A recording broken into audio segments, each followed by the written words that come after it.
Kayo ay nanonood sa Katipunan Channel.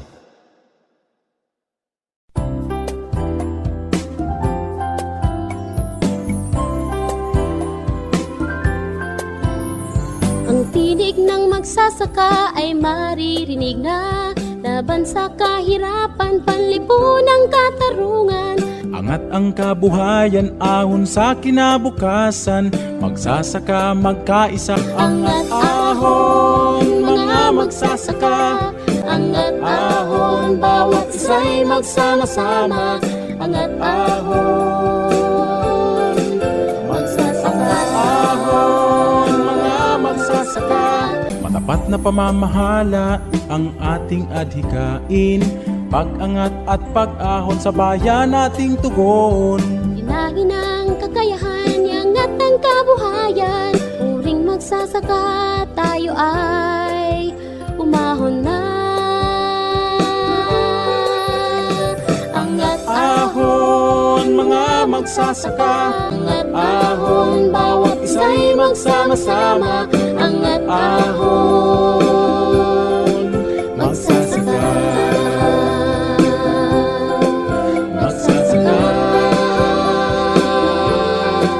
Magsasaka. Magsasaka. Angat ahon, bawat isa'y magsama-sama. Angat ahon, magsasaka.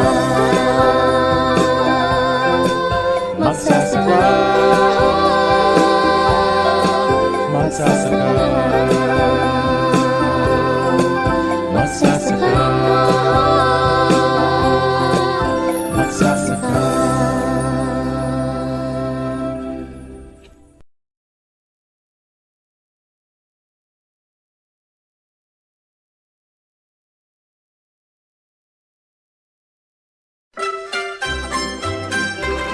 Boses ng magsasaka, maghahatid ng kaalamang pang-agrikultura.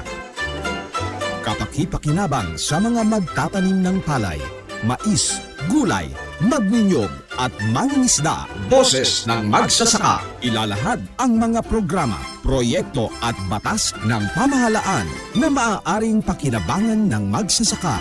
Magsisilbing tulay ng mga ordinaryong tao upang maiparating sa pamahalaan ang mga mungkahi, hinaing at pulso ng bayan. Boses ng magsasaka, tatalakayin at hihimayin ang mga kaalamang dapat ibahagi sa magsasakang Pilipino gamit ang siyensya, teknolohiya, makinarya at iba pang hakbangin ng pamahalaan at pribadong hanay para paunlarin ang agrikultura sa bansa. Boses ng magsasaka, ipaglalaban ng magsasaka sa mga tiwaling gawain na balakid sa pag-unlad ng pagsasaka sa bansa. Kakampi ng magsasaka, pupurihin ang mga lingkod bayan na gumagawa ng kabutihan at tulong sa mga magsasaka.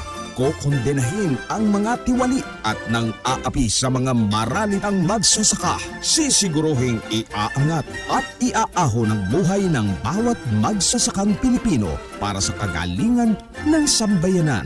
Boses ng magsasaka, handog sa inyo ng tunay na magsasakang si Silver Bonto, kasama rin si Cathy Cruz.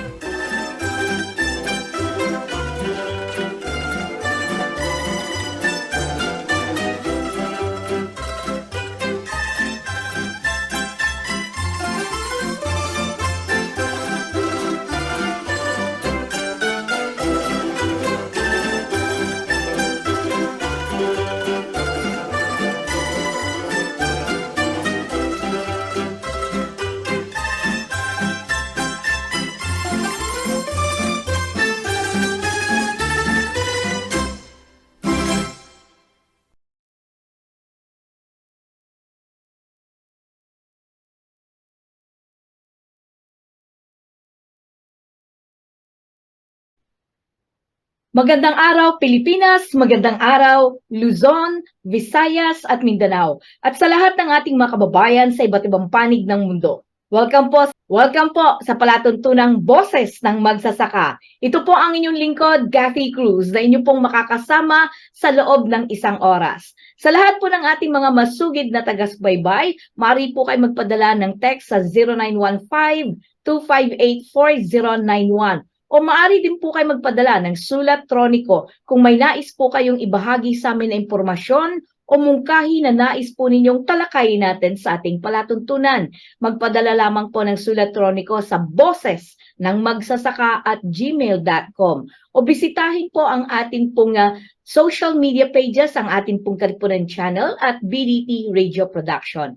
Ngayon, nako, isang oras po tayo na magtatalakayan, isang panibago na naman pong usapang agrikultura. But this time, merong kakaibang masasabi nating sangkap o magiging sangkap ang ating mga agricultural products sa napakasikat na alam naman po natin, tinapay, pandesal, 'di ba? Yan po ang nag-iisa at katangi-tangi. Gumawa man ng ibang mga tao sa iba't ibang parte ng mundo, pero natatangi po ang pandesal ng Pilipino. Well, ngayon pong araw pong ito ay makakasama po natin ang dati pong Vice President at siya po ang spokesman ng Philippine Federation of Bakers Association. Of course, di ko na patatagalin, walang iba kundi si Ginoong Chito B. Chavez. Magandang hapon po sa inyo, Sir Chito. Magandang hapon naman, Ma'am Kat. Opo, Magandang hapon po sa inyong lahat. isang karangalan po muli na kayo ay makasama ko dito sa ating palatuntunang boses ng magsasaka. Nako, alam niyo po, nakakatuwa na isipin na pagdating sa usapin talagang tinapay, ikaw yung kaagad-agad maiisip kaagad eh. Bantog na bantog po kasi pag sinabi mo yung Chito Chavez, ay, yan yung masarap na pandesal. Ay, yan yung masarap na mga pagkaing tinapay na iba't ibang klase. Pero, well, dahil tayo ay nasa boses ng magsasaka, gusto ko lang pong ibigay ang pagkakataong ito upang maging tinig po ng inyong samahan ng Philippine Federation of Bakers Association na batid po ng ating mga kababayan na kayo ay nagmula pa sa bayan po ng Cuenca, Batangas. At batid po ng marami sa atin na nakakakilala sa inyo at mga nakapanood na sa inyo, Sir Chito, na tinagurian nilang ang Cuenca, Batangas ay home of the bakers. Ngayon po, gusto kong malaman sa inyo, Sir Chito, bilang dati pong Vice President, PFBAI, ano po ba ang nakikita nyong mga dapat pang gawin, lalo na sa Batangas po, iba't iba rin ang mga produktong nandyan na itinatanim ng ating mga magsasaka na pwedeng pakinabangan pagdating sa nutrisyon, pagdating din po, makatulong din po sa mga kapwa magsasaka natin na kung saan ay magamit ang kanilang mga produkto, hindi masayang. Kasi alam po natin, di ba, ang dami pong napapabalita na natatapon lang yung mga produkto nila, hindi nabibili, hindi na itatransport dahil sa mahal po ng gasolina o pagpapaupa po ng sasakyan para ma-transport po in Metro Manila.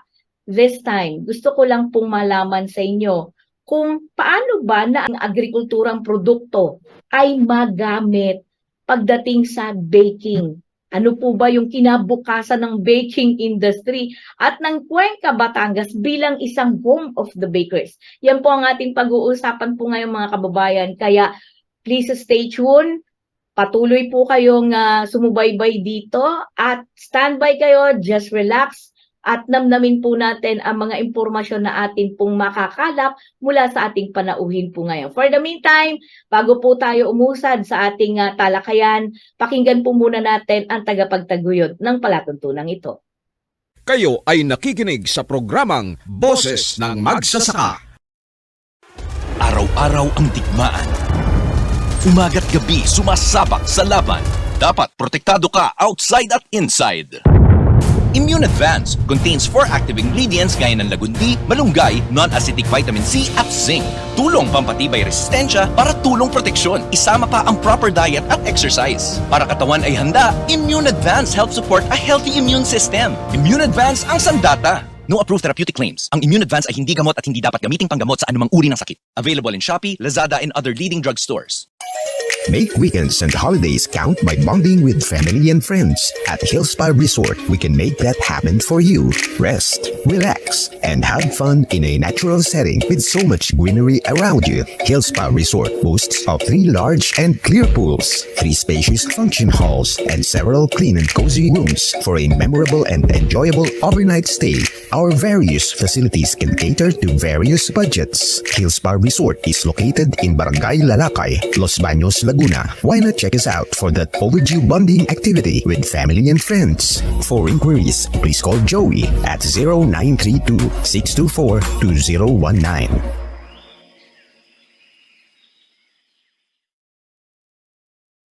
Okay, tayo po ang muling nagbabalik dito pa rin sa ating palatuntunang Boses ng Magsasaka. Ito po ang inyong lingkod. Kasama pa rin ang ating panauhin ngayon si Ginoong Chito Chavez. Sir Chito, nako, pinag-usapan natin ngayon etong tungkol sa mga agri products, no, na pwedeng gamitin pagdating sa baking industry. Baka po nais niyong magkwento sa amin ukol dito. Sir Chito? Unang-una, ang agricultural product po ng ating bansa katulad ng kamote, kamoteng kahoy, kamoteng baging, ube, kalabasa, carrots, potato, ito po'y pwedeng gamitin sa mga produktong tinapay na ginagawa ng ating mga panaderong Pilipino. Ang pandesal po ay pwedeng lagyan ng kalabasa, pwede po itong lagyan ng carrots, pwede po itong lagyan ng potato, pwede po itong lagyan ng ube. Ito po ay kung magagawa lang po natin. Napakalaking tulong po nito sa mga nasa laylayan ng lipunan na nagtatanim sa ating kabukiran. Magkakaroon po ng bagong produkto ang mga panadero sa paglulunsad ng iba't ibang uri ng pandesal na ginamitan ng agricultural product, kahit po ensaymada. Alam niyo po, ako po ay nagmula sa munting bayan ng Cuenca. Ang mga taga-Cuenca po ay mga panaderong gumagawa ng pandesal noon pa man hanggang ngayon. Hindi lamang po sa bayan ng Cuenca, sa Kalakhang, Maynila at sa Karatig po. Kami po kung tawagin ay mga pandesal maker na mga panadero na dumayo pa sa iba't ibang lugar ng ating kapuluan. Marami po ang mga panaderong taga-Cuenca na sa ngayon ay nahihirapan sa pagtitinda o pagbibake ng kanilang pandesal dahil napakarami po ang kadahilanan nito. Ngayon, ang ating pong isang naisip noon pa man na aming pinagplanuhan ng mga kasama ko noon sa Asosasyon ng Panadero ay yung pong pagha-hybrid, Ma'am Kat. I-hybrid po natin sa harina na trigo ang mga kalabasa, ang malunggay, ang ating pong kamote, ang ating pong potato, ang ating pong iba't ibang uri ng agrikultura. Para nang sa ganon ay magkaroon ng ekonomiya sa agricultural sector at magkaroon naman ng bagong produkto na pwedeng ilunsad ng mga panadero. Ako nga po yung natutuwa. Minsan, nung isang last week, tinawagan ako ng isang konsehal sa amin sa bayan ng Cuenca at ang sabi niya sa akin, Kuya Chito, binabalak namin na magkaroon ng legislation na ang bayan ng Cuenca ay maging home of the bakers o kikilanlin sa pamamagitan ng paggawa ng isang resolusyon o batas na ito'y officially kikilanlin ng ating bayan na ang mga panaderong taga-Cuenca na gumagawa ng pandesal ay mabigyan dangal sa pamamagitan ng pangalan na tatak na ika na Cuenca, home of the bakers. Ang dugtong ko sa kanya, ilagay mo na rin ang isang ang sa iyong panukala na this is the symbol of the community bakery in the country. Bakit po simbolo? Karamihan po sa ating magtitinapay na gumagawa ng pandesal ay Batanggenyo at karamihan sa Batanggenyong ito ay mga taga-Cuenca. Tama lang po naman siguro na sa mahabang panahon ng aming bayan ay nakapag-produce ng mga mayors, doctors, engineers, accountants, professional, and so on and so forth. Na sa mahabang panahon, ang bayan po ng Cuenca ay ang mga naging mayor ay karamihan ay panadero.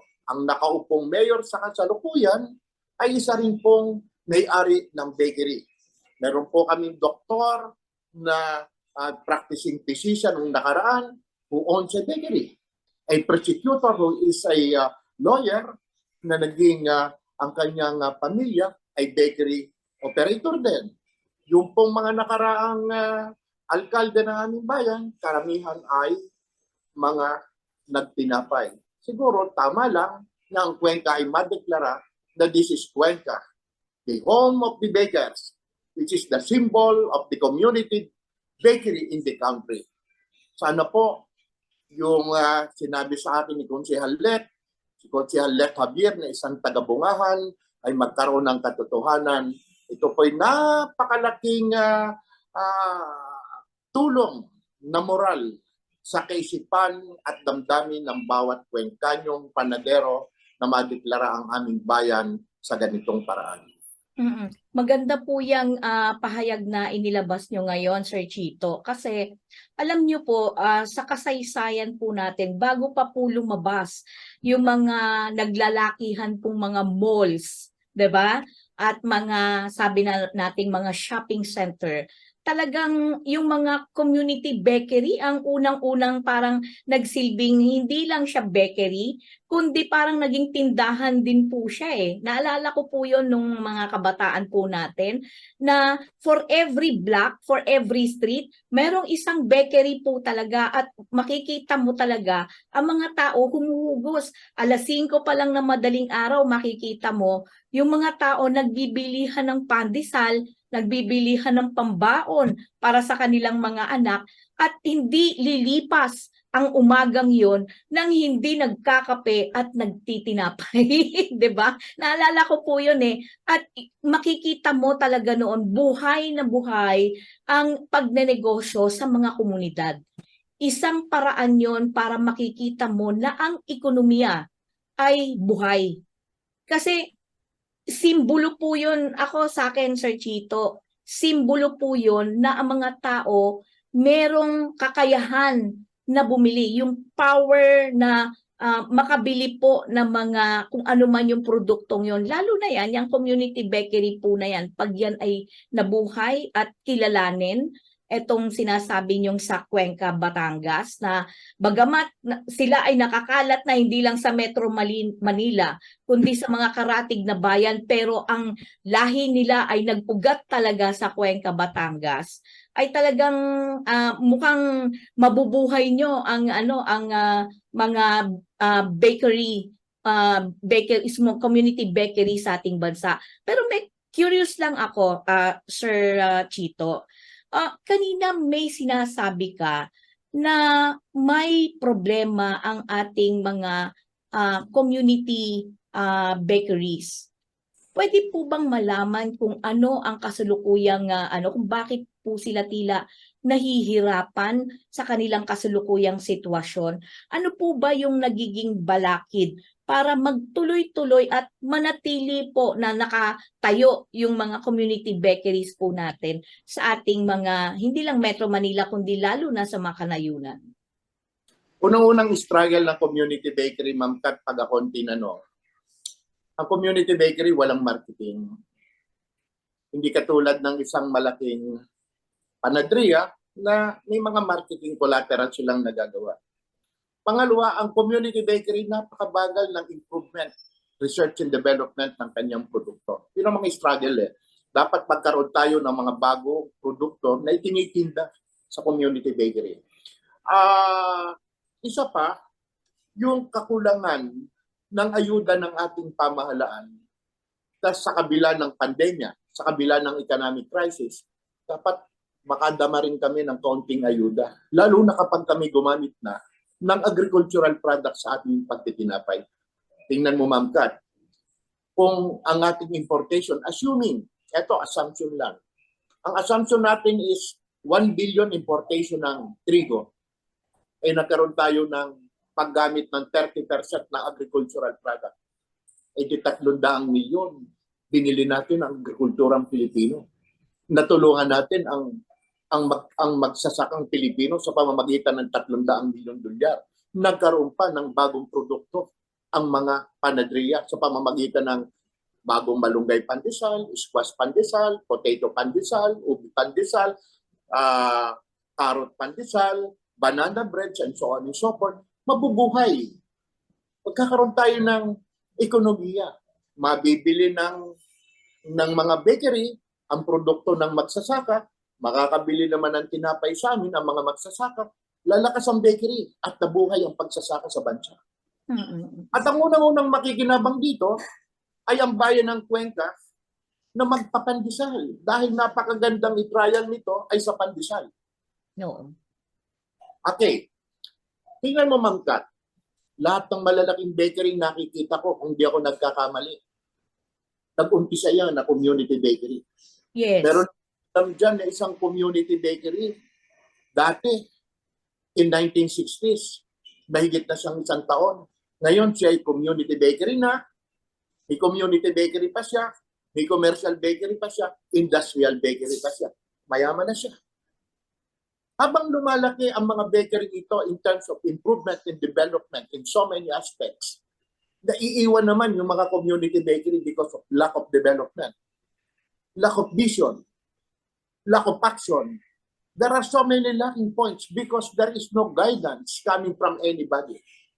And I was too happy when Konsehal Lek Javier of Cuenca, Batangas approached me and tell me, Kuya Chito, gusto kong mag-legislate ng isang batas na kilanlin ang Cuenca as home of the bakers. Ang sabi ko, idugtong mo naman ng symbol of the community bakery industry in the country. Bakit? Pag nakapasa ang legislation mo, nalaman ito ng provincial, nakarating ito sa legislative body natin, ang Senate and Congress, nakarating ito sa Malacanang, makikita nila ang importansya ng community bakeries. Dahil may isa ng bayan na kumilala sa community bakery at buong community bakery sa bansa makikinabang. Doon sa pinakita ko sa iyong vision kung paano gamitin ang agricultural product. Yes, oo. Biglang pumasok sa isip ko, Sir Chito, kasi ayon po sa datos, araw-araw 95 na bata sa Pilipinas ang namamatay dahil sa malnutrisyon. 27 sa 1,000 batang Pilipino ay hindi nakakalagpas sa kanilang ika-5 kaarawan. Ang ika-3 bahagi ng mga batang Pilipino naman ay bansot o kulang sa kanilang edad. Yung pagkabansot po pagkatapos ng 2 taong gulang ay maaaring maging permanente na at hindi na maibalik. At kahit o posible na ito rin ay maging sanhi ng pagkamatay. So ano po ang ibig kong sabihin dito?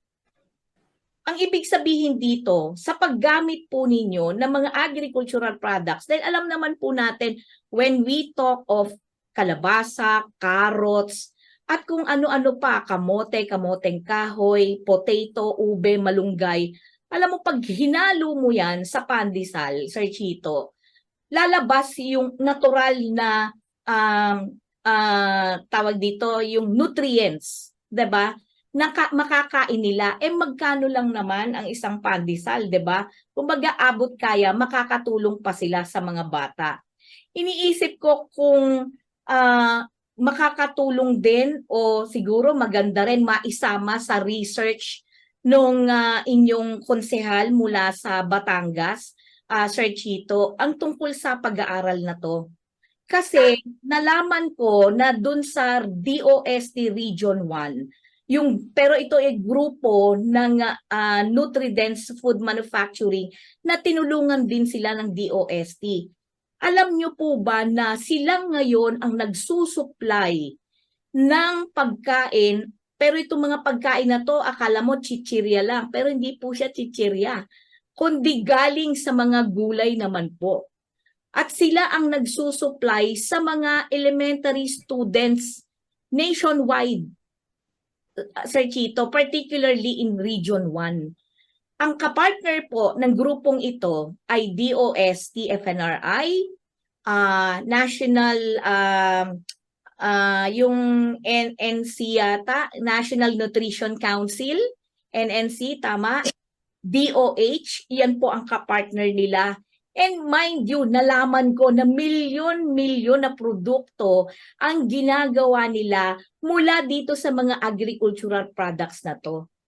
Ngayon ako napaisip dyan sa sinasabi mo, kung nagagawa ito sa ganitong, sabihin na natin sa Region 1, ganito yung ginagawa ng DepEd, mga DepEd school-based feeding program, DSWD, National Nutrition Council, DOST, DOH. Aba sir, buhay na buhay ang mga panadero natin at buhay din ang mga farmers natin. Can you imagine kung gaano kalaki? Kaya maganda siguro, sir, ako personal suggestion ko, knowing na may mga nai-interview ako, maganda po siguro magkaroon kayo ng pagkakataon together with the counselor na nagpo-propose ng ganito, makipag-ugnayan din po kayo sa mga ahensyang to para ano rin po to, daan din po para matulungan din ang mga panadero, matulungan din ang mga magsasaka natin, Sir Chito. Alam mo, ako noong isang linggo, nasa Batangas State University ako. Okay. Nakipag-usap ako sa kanila na pwede bang gawan nyo ng research ang bakery industry. Anong challenge ko sa kanila, saan nyo gustong papuntahin? Globalization? Saan nyo gustong papuntahin? The use of agri-products? Saan nyo gustong papuntahin? Yung sunset industry ng pandesal making, gawin nating sunrise industry. Nakiusap po ako sa Batangas State University. Sana ituloy po namin yung aming proyekto together with the Office of the Governor and the Office of the Mayor of Cuenca to show to our country that we can revive the pandesal making, which is being a livelihood project ng mga taga-Cuenca, ng mga Batanggenyo. Alam nyo, pag tinulungan nyo ang Batanggenyong Cuencanyo o ang Cuencanyo Batanggenyo, ang tinulungan po ninyo ay lahat ng community bakery sa buong bansa. Because from my word, from my statement, I see in my thinking that Cuenca is the symbol of the community bakery in the country. Why? Ito po yung livelihood project ng mga taga-Cuenca. Considering the pandesal in the past controls 40% of the flour going into bread, which is now 19%. When I was president of Samahang Cuenca sa Calakang, Maynila in 1984 to 1990, the number of bakeries na Cuencanyo, nasa mahigit pong 1,000 yan. And nito pong nakaraang November 6 and 7, nagkaroon ng festivity sa bayan ng Cuenca bilang para sariwain ang kaarawan ng Cuenca. Nagbilang ang LGU, mahigit na lang 200. That's why in one of my interview sa isa pong kilalang radio station, nakabigla ako na sabi ko, parang sunset industry ang pandesal making. Oo nga. I don't want this to happen. Why? Pandesal is a national brand almost if agri-products is being used as part of the ingredients in pandesal making. Bakit ba ito hindi magiging national brand pag ako tinanong? Ito naman ay opinion ko lang. Ang harina imported.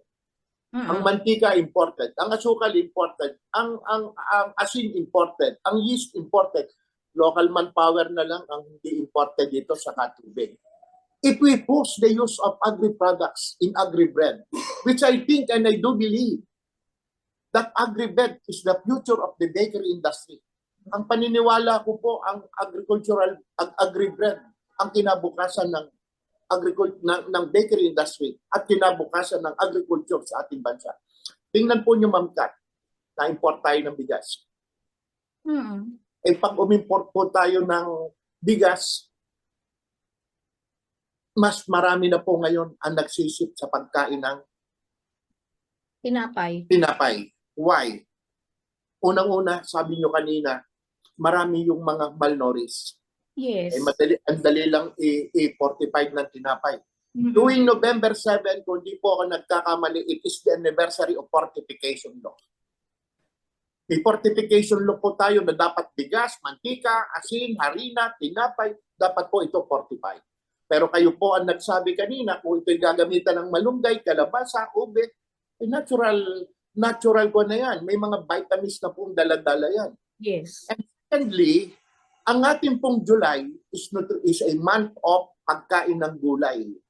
Yung awareness po ito sa nutrition month natin. Sa tinapay natin, kung linagyan na natin ng gulay, ang ating mga kabataan, ang magiging education and awareness, kumakain na sila ng gulay. Correct. Now, kung naging matagumpay yung mga chips, yung mga dried products na ginawa ng ibang bansa, katulad ng Thailand and so on and so forth, at nagagawa ng Region 1, sa tulong ng DOST, PNRI, Department of Trade, Department of Agriculture, Office of the Governor of Batangas, Cuenca, yung pong aming mayor na magtitinapay, na aming alkalde. Pwede po bang katukin po ang inyong puso at isipan? Gawin po natin to sa pandesal. Baka naman po pwede. Oo. Alam mo And na, I'm very much willing to help. Si Ma'am Kat po ng boses ng magsasaka. Ang lakas na ng boses ngayon sa pandesal na may agricultural product. Naunawaan niya ako. Sana po maunawaan din ako. Lalong-lalo na po ang ating Pangulo ng bansa na kung saan ang kanyang ama ang nagbigay inspirasyon sa akin para gawin namin ang agricultural product sa tinapay. Dahil noong pong 1984 na maghirap ng harina, ang sabi ng matandang Marcos, gamitin ang agri-products sa tinapay. Hindi namin magawa noon. I was a young baker during that time, dreaming somehow, someday, magagawa ito. I think this is the time. Time po siguro ng inyong anak. Sana po'y marinig ako sa palasyo. Handa po akong makipag-ugnayan at makipagtulungan para matuloy ang proyektong ito dahil ang paniniwala ko, this is food for the table and economic stability. By using the agri-bread, using the agricultural sector, using the bakery industry towards getting globalization. Bakit? Ang daming Pilipino sa mundo na kumakain ng pandesal.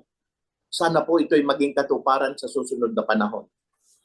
nako, alam mo, excited ako dyan. At suggestion lang po ito sa akin, Sir Chito. Kasi napakaganda po ng nasa isip po ninyo.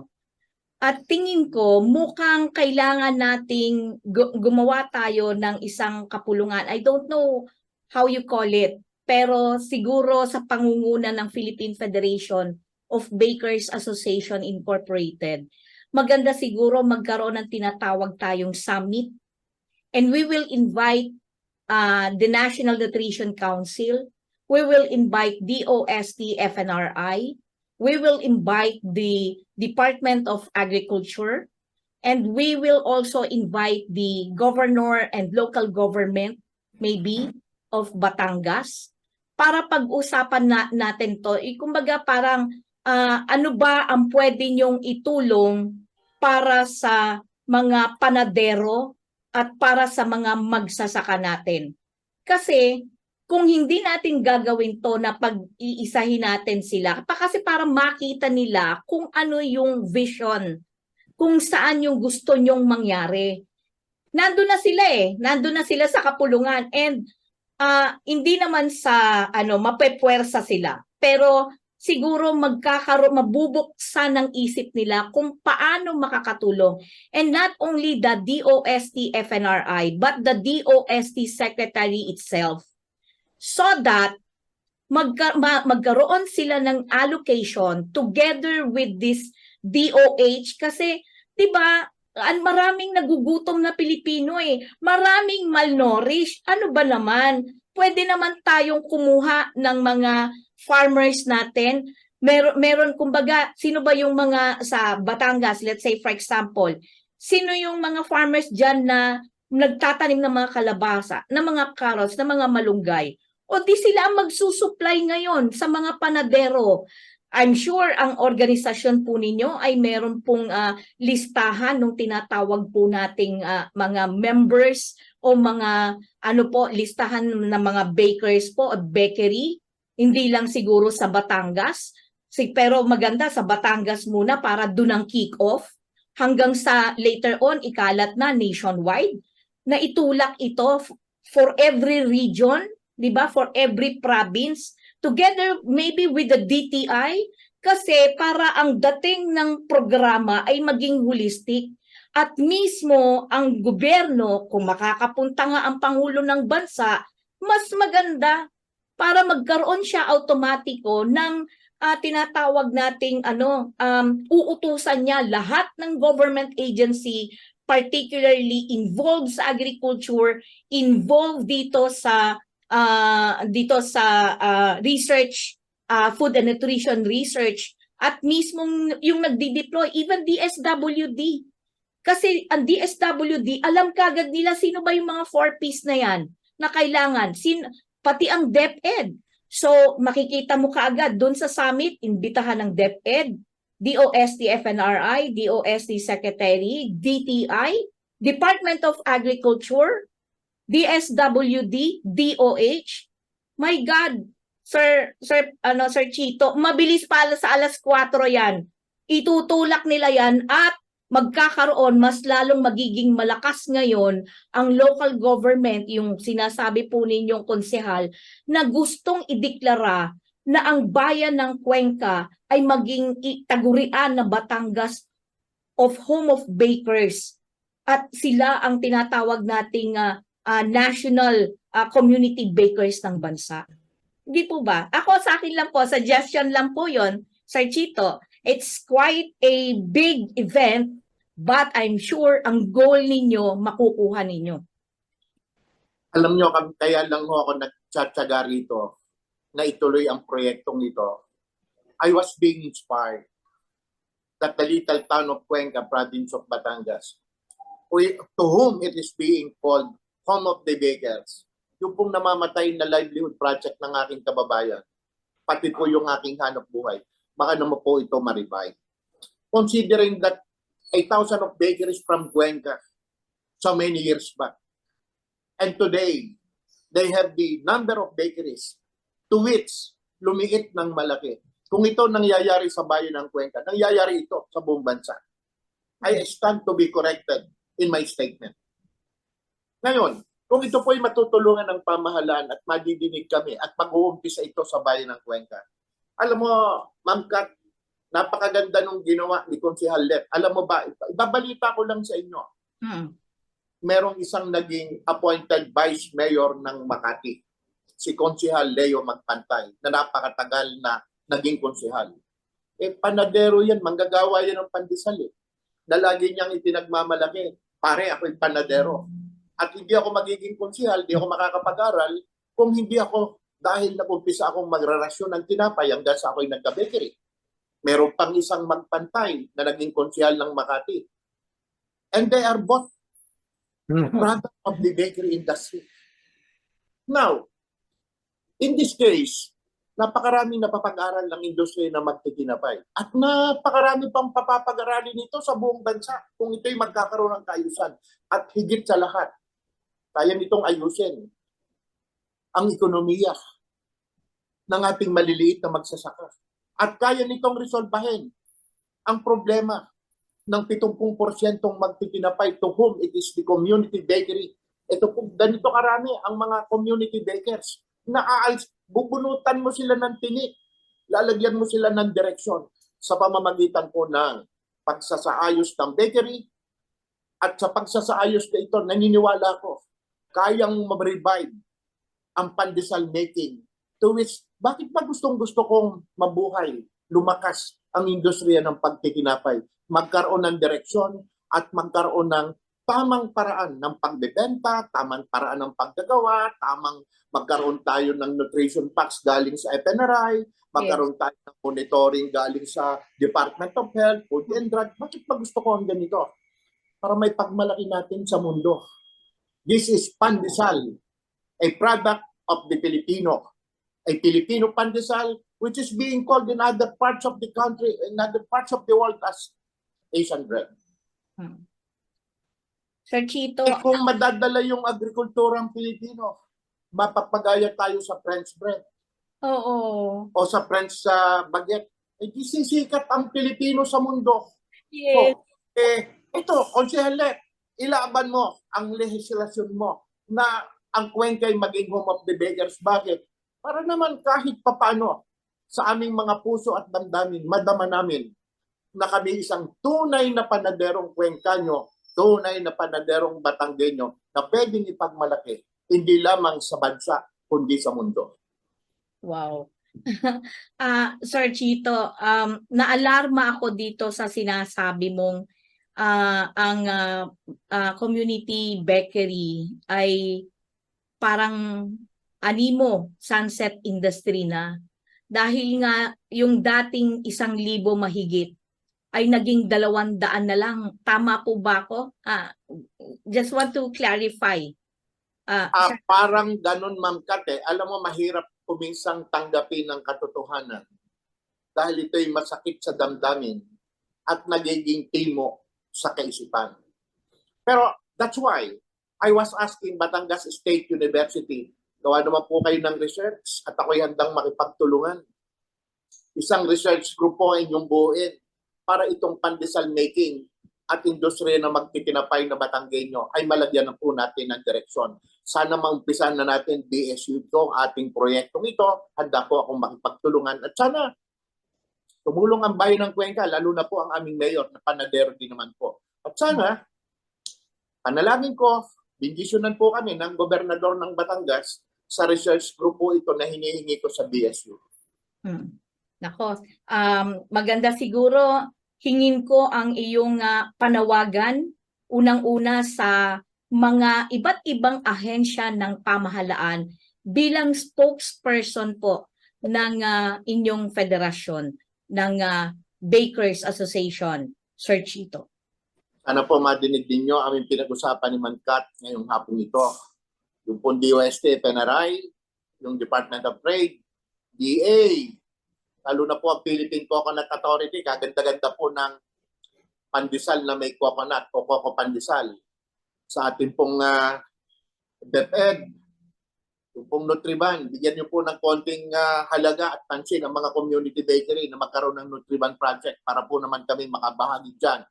Sa lahat ng ahensya ng pamahalaan na bumubuo, tulungan niyo po kami, lalo na po ang opisina ng ating Pangulo, ang ating pong Congress and Senate, lalo na po itong bayan ng Cuenca. Tingnan po ninyo at gumawa po kayo ng batas para sa industriya ng pagtitinapay. Maraming salamat po.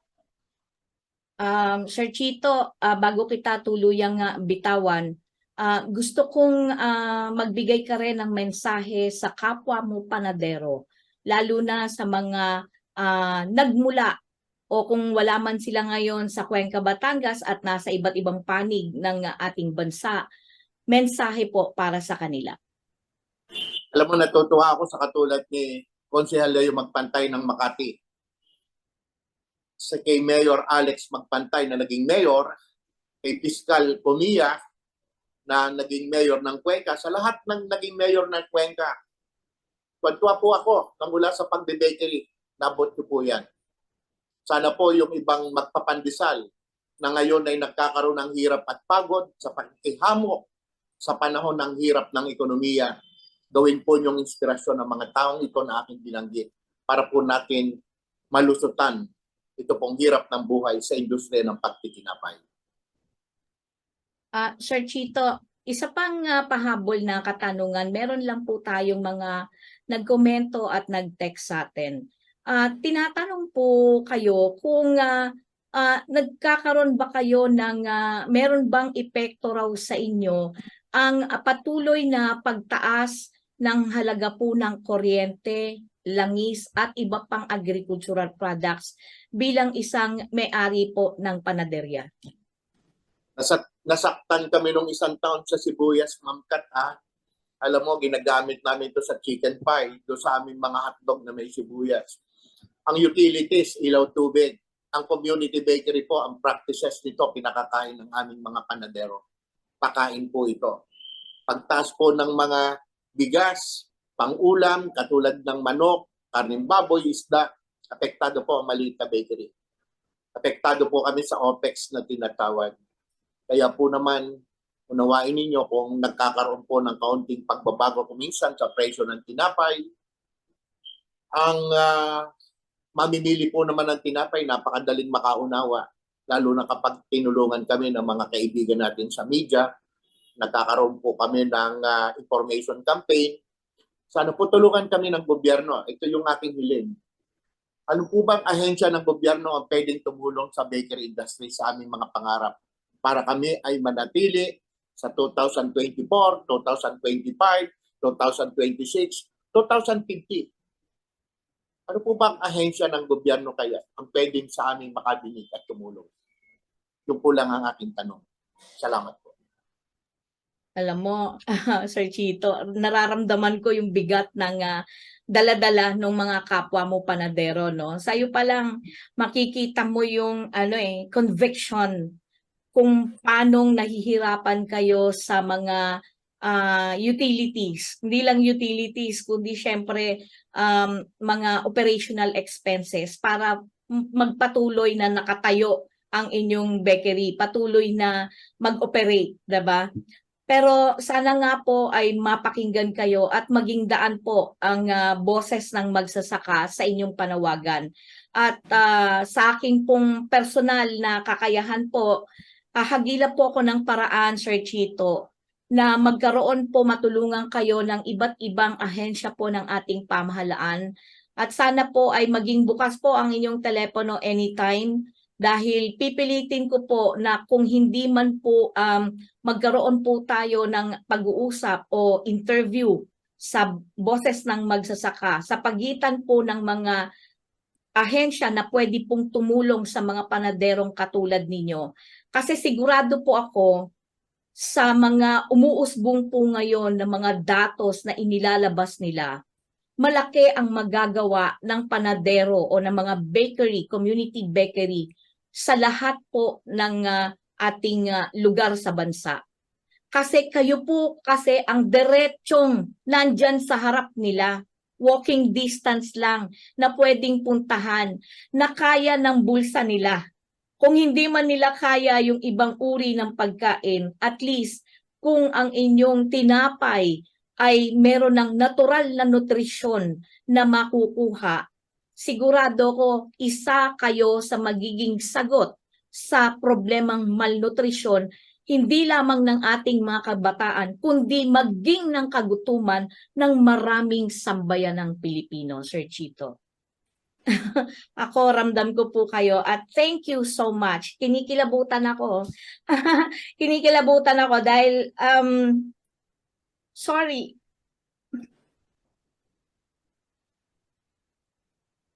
Thank you, Kat. Thank you.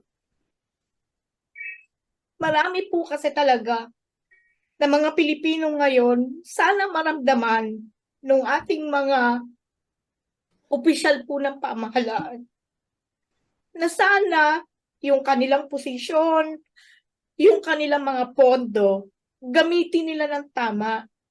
Sana po makita nila yung mga sektor na mahalaga, na katulad po ng sektor ninyo. Kasi hindi po yan kaya ng bastang parang dole out lang. Ako po personal po ito. Wala po akong ibang basta ako po nakikita bilang isang nanay, isang lola, isang karaniwang Pilipino po. Nagkataon lang na isang mamamahayag po ako. Pero hindi po ako bulag sa nangyayari. Sana po maramdaman nung ating mga kababayan, nung ating mga opisyal ng pamahalaan, na tignan yung kapakanan ng taong bayan kaysa sa interes ng kanilang mga bulsa at interes na maging mabango sila sa mga tinatawag nating mas mayayaman. Sana mas katigan ninyo yung mga community bakery na katulad po ni Sir Chito Chavez. Kung makikita nyo lang po sa baba, kung makikita nyo lang yung mga komunidad na marami pong nagugutom at marami pong namamatay. Alam nyo po, sa totoo lang, Sir Chito, ang mga mamamayang Pilipino, bakit nagkakasakit? Bakit bumabagsak ang immune system? Nag-uugat po yan sa malnutrition. kung nalilipasan ka ng gutom dahil nagtitipid ka dahil kailangan mong makabayad ng kuryente sa mahal na kuryente at tubig, titiisin mong magutom ng isang meal, 'di ba? That's a reality. At dahil minsan hirap sa sabihin na nating pamasahe at hindi angkop yung trabaho na ginagawa nila, minsan talagang nagtitipid sila at pikit mata kahit nakapagtapos sila, mas mababang posisyon o ibang klase ng trabaho ang kanilang ginagawa. Na nasasacrifice hindi lamang ang dignidad niya bilang isang tao, bilang isang Pilipino, kundi nasisira din ang pamilyang Pilipino. Sana ang mga opisyal ng pamahalaan natin ganun tumingin. At isipin ninyo, eto lang po mag-isip kayo bakit mahal ang mga agricultural products, bakit mahal ang mga pagkain na binibili ng mga Pilipino sa mga palengke. Kayo may pera, you are provided by Filipino from our taxes, galing sa amin yan. Gasolina ninyo, sasakyan ninyo, sahod ninyo. Sipin ninyo, mahiya naman kayo. Sorry, pero lumabas yung galit ko, Sir Chito Dahil habang ang sambayan ng Pilipino nagugutom, nahihirapan, ang mga sektor na katulad ninyo, nahihirapan at nagpipilit na nakatayo. Sila namamayagpag sila at wala silang pakialam, wala silang pakiramdam na nahihirapan ang sambayan ng Pilipino. This time, kung hindi nyo kayang gumawa ng mabuti para sa sambayan ng Pilipino, umalis kayo. Ibigay nyo yan sa tamang tao, sa tamang opisyal. For God's sake, yung mga katulad ni Sir Chito Chavez, tulungan ninyo. Kasi nandiyan ang pagbuhay ng ekonomiya sa baba. Huwag nyo lang po tignan yung mga dambuhala at naglalakihang ang lalaki ng kanilang mga puhunan, mga investment na halos kainin na nila yung mga community bakeries natin. Nakakaligtaan nyo po saan ba sila nang galing. Hindi ba galing sila sa mga komunidad na katulad po ng bayan po ng Cuenca at katulad po ng iba pang komunidad dito sa atin. Gamitin po natin ang ating posisyon na pinagkaloob sa inyo sa tama. Yun lang po ang panawagan at magsilbing boses po ng ating mga magsasaka at sa sektor po ng mga panadero katulad po ni Sir Chito Chavez. Sir Chito, thank you so much at nawa ay maging daan ito para mapakinggan ka ng mga opisyal ng ating pamahalaan. Sa sarili ko pong pamamaraan, pangako ko po sa inyo, gagawa po ako ng paraan na maramdaman at makita po nila ang kahalagahan po ninyo at para matulungan po nila kayo sa anumang paraan na kaya po nila kayong tulungan, Sir Chito. Thank you so much po sa oras. Salamat po, Ma'am Kat. At maraming salamat po sa buong crew at staff po ninyo. Muli, maligayang Pasko. Thank you so much. Okay, inyo pong napanood ang atin pong magiting at napakasipag po na panauhin walang iba kundi si Ginoong Chito B. Chavez, ang dating Vice President at spokesman po ng Philippine Federation of Bakers Association Incorporated. Well, napakabilis po ng oras at isang oras na naman po ang nakalipas, pero katulad po ng layunin ng palatuntunan ito, patuloy po kaming magiging boses ng magsasaka. Pero tandaan po natin, batay sa Saligang Batas ng Pilipinas ng 1987, Article 2, Section 9, na dapat itaguyod ng Estado ang makatwiran at dinamikong kaayusang panlipunan na titiyak sa kasaganaan at kasarinlan ng bansa at magpapalaya sa sambayanan laban sa kahirapan sa pamamagitan ng mga patakarang nagtatakda ng sapat na mga lingkurang panlipunan. Nagtataguyod ng pagkakataon na makapaghanap buhay ang lahat, umaangat na standard ng pamumuhay at ng lalong mainam na uri ng buhay para sa lahat. Muli na naman pong magpipinid ang aming palatuntunang boses ng magsasaka. Naway magsilbing gabay at tulong ang mga kaalaman at impormasyong narinig at nag-iwan sa inyo ng pangmatagalang kakintalan. Sama-sama po tayong manindigan sa katotohanan nang hindi tuluyang mawasak ang ating lipunan. Kathy Cruz po, ang inyong nakasama sa nakalipas na isang oras. Sa ngalan po ng pamunuan ng Katipunan Channel, nakagapay nating technical staff na si Ver Archivido, gayon din po sa ating mahusay na panauhing na nakapanayam natin ngayong hapon, si Ginoong Chito Chavez, kami po ay pansamantalang nagpapaalam at nagpapasalamat na sinamahan ninyo kami. Dito pa rin sa Boses ng Magsasaka. Hanggang sa susunod na pagtatanghal. Magandang hapon po sa inyong lahat.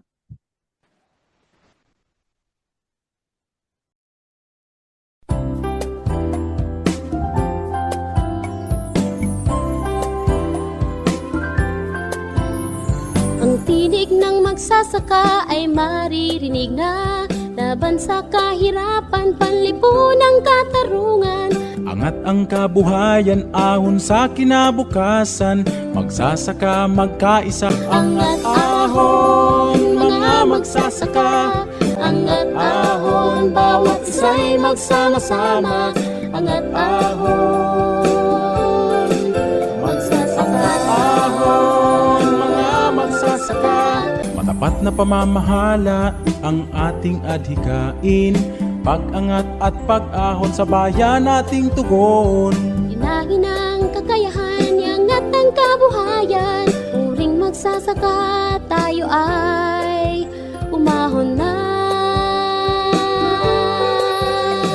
Angat Ahon, mga magsasaka. Angat ahon, bawat isa'y magsama-sama.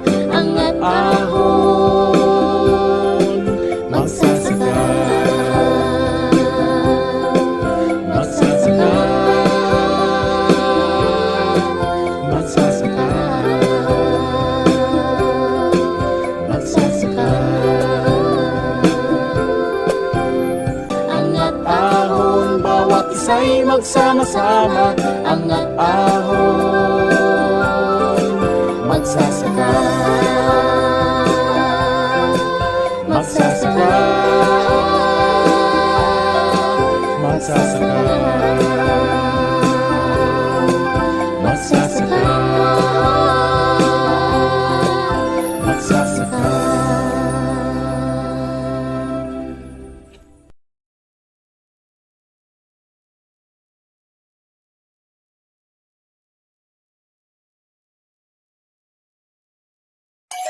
Make weekends and holidays count by bonding with family and friends. At Hillspa Resort, we can make that happen for you. Rest, relax, and have fun in a natural setting with so much greenery around you. Hillspa Resort boasts of 3 large and clear pools, 3 spacious function halls, and several clean and cozy rooms for a memorable and enjoyable overnight stay.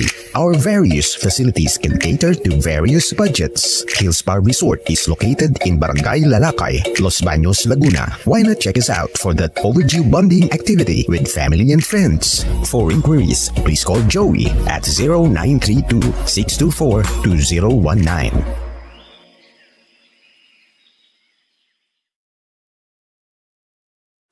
Araw-araw ang digmaan.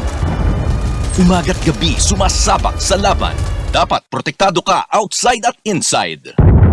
Immune Advance contains 4 active ingredients gaya ng lagundi, malunggay, non-acidic vitamin C at zinc.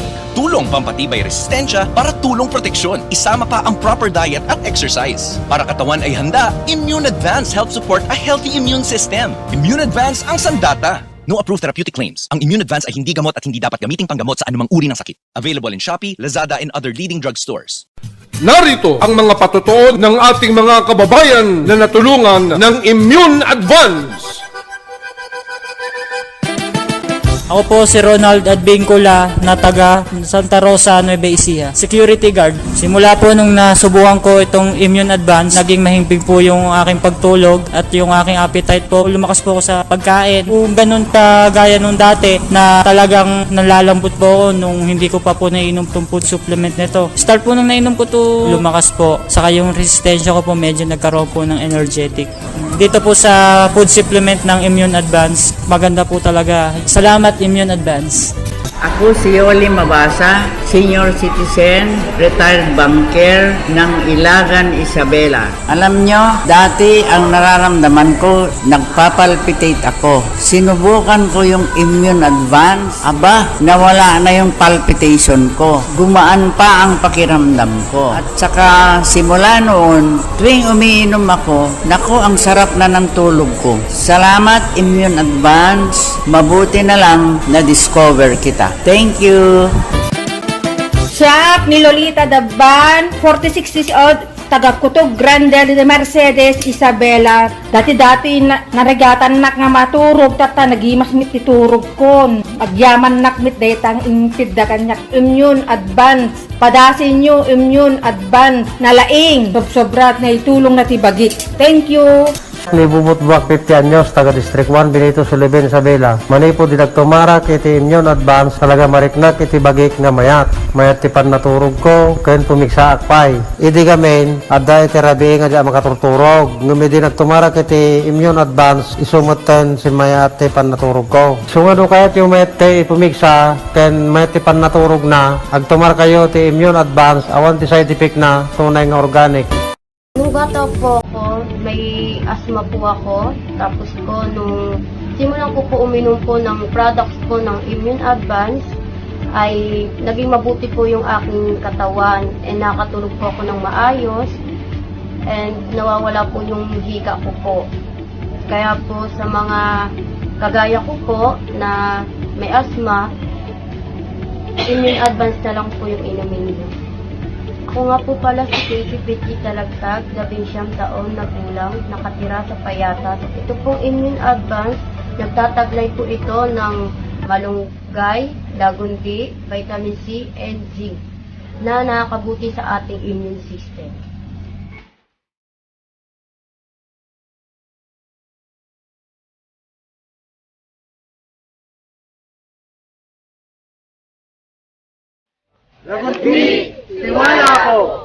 Immune Advance, alagang totoo, alagang natural. Mabibili sa Lazada, Shopee at sa inyong mga suking parmasya, sa mga drugstore, sa inyong mga lugar.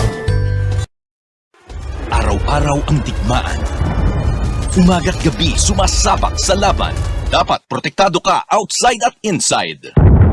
Immune Advance contains 4 active ingredients gaya ng lagundi, malunggay, non-acidic vitamin C at zinc. Tulong pampatibay resistensya para tulong proteksyon. Isama pa ang proper diet at exercise. Para katawan ay handa, Immune Advance helps support a healthy immune system. Immune Advance ang sandata. No approved therapeutic claims. Ang Immune Advance ay hindi gamot at hindi dapat gamiting panggamot sa anumang uri ng sakit. Available in Shopee, Lazada, and other leading drugstores. Inyong napakinggan ang palatuntunang Boses ng Magsasaka, programa sa radyo para sa magsasakang Pilipino. Boses ng Magsasaka, inihandog sa inyo ng tunay na magsasakang si Ka Silver Bonto kasama si Cathy Cruz. Hanggang sa susunod na pagtatanghal ng Boses ng Magsasaka.